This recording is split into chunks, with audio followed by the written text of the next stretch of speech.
Good day, no? And for today's video guys is nag-aayos tayo ngayon sa ating backyard dito sa ating maliit na isdaan. So ayan, dito guys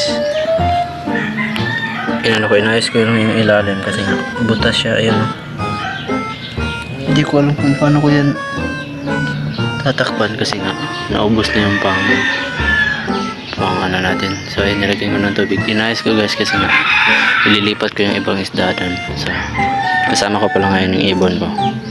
Hi Cody. Hindi ko alam kung anong gagawin niya guys. Maliligo.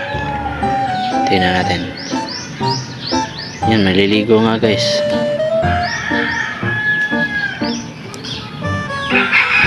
Cody, iba yung content natin, hindi maligo. Teka. Yun. So yun nga yun. Nilinis na rin natin to guys. And dito din sa kabila nilinis rin natin at nilagyan natin ng ambulya kasi nga magpaparami tayo ulit ng aquatic plants. So yun, dito guys, ito yung mga gapi natin. Ito yung pinaparami natin yan. Kasi sobrang dami na yan guys. Ayan. Hindi ko alam kung ilan sila guys. Ayan. Dito guys, papakita sa yung mga fry. Ayan. Sobrang rami din guys. Diyan ka lang.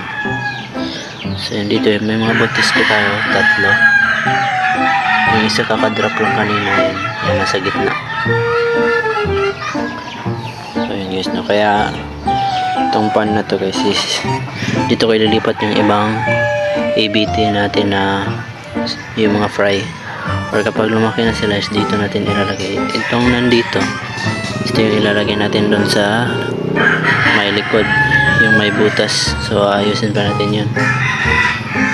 Medyo marami din to, nasa mga 50 plus. Ayan. Ito na pala yung ating guys, beta, anak ng ating beta na neon.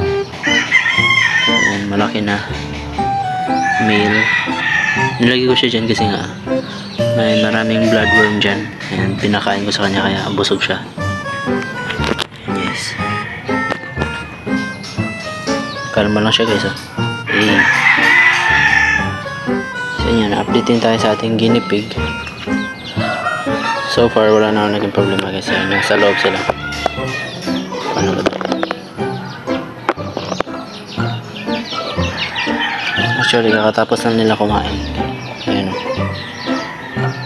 So yung pinakain ko sa kanila is dahon ng saging, dahon ng mulberry, tsaka napier. So ayan. Ayan, Cody.